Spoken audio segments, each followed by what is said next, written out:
इस बार अगर आपने एकता दिखाई, जात पात को छोड़ के इकट्ठा रहे, तो दिल्ली में इनको कोई बचा नहीं सकता है। मैंने सारी पार्टियों के लोगों से बात की है, सब इस बात पे राजी हो गए हैं, एक उम्मीदवार के मुकाबले एक उम्मीदवार खड़ा करेंगे।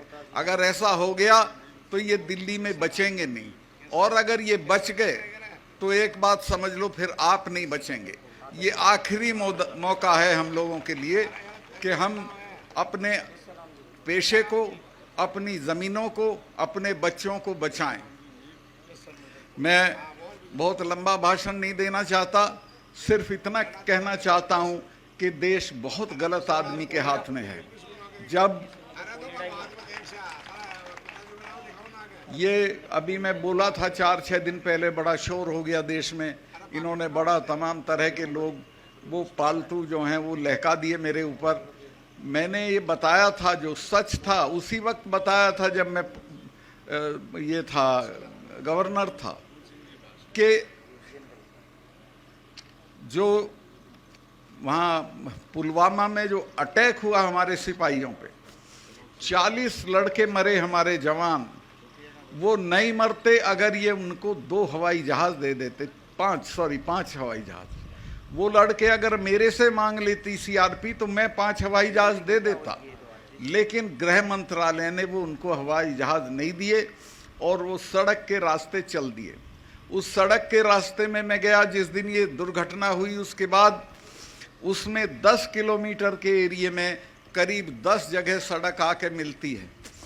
उस पे एक जिप्सी नहीं खड़ी थी किसी को रोकने के लिए, कोई भी आ सकता था। तो वो आया, भरी हुई गाड़ी थी विस्फोटक की, और एक गाड़ी में मार दी और हमारे 40 जवान शहीद हो गए। ये कहीं अपनी शूटिंग करा रहे थे उसमें नेशनल कॉर्बेट पार्क में, यूपी में है वो, तो वहाँ टेलीफोन की सुविधा नहीं होती है। तो इन्होंने बाहर आके मुझे एक ढाबे से फ़ोन किया और पूछा कि सतपाल भाई क्या हुआ।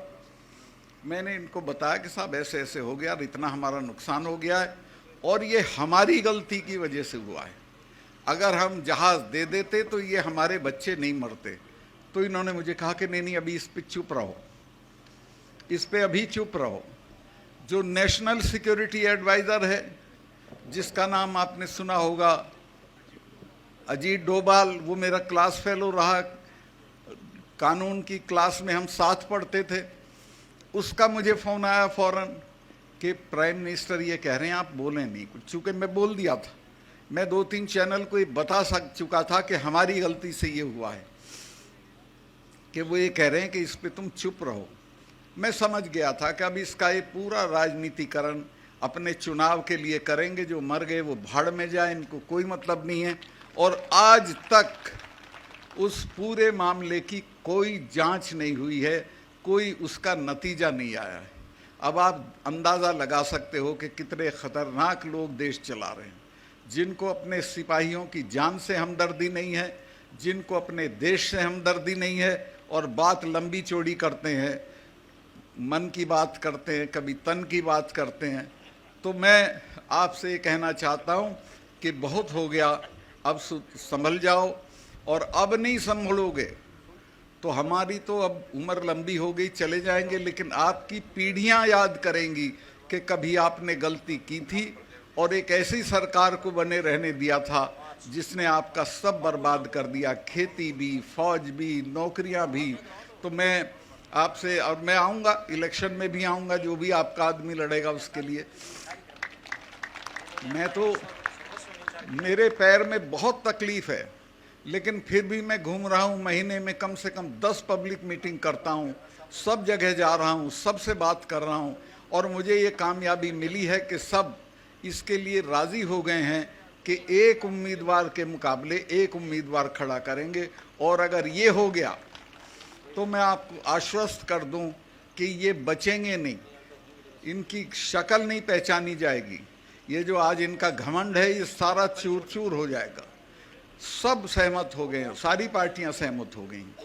मैं बहुत लंबा भाषण कर दिया, भाई इतना ही कहना चाहता हूं कि ये मौके रोज़ नहीं मिलते हैं। ये मौका अभी फिर तो 5 साल को बाद जाएगी, और 5 साल में तो ये इतनी बर्बादी कर देगा कि आप अंदाज भी नहीं कर सकते हो। 5 साल में तो पता नहीं क्या क्या हो जाएगा। तो मैं काफ़ी आपका समय लिया, अभी मैं इतना ही हाँ हाँ हाँ हाँ हाँ, असली चीज़ तो मैं बोल ही नहीं रहा था, वो थी यहाँ के शहीदों की कुर्बानी। आपके जो 5 लोग शहीद हुए थे वो अंग्रेज़ों की बंदूकों के सामने खड़े हो गए थे। जब उनकी औलाद हो तो इससे क्या डरने की ज़रूरत है, ये तो कोई चीज़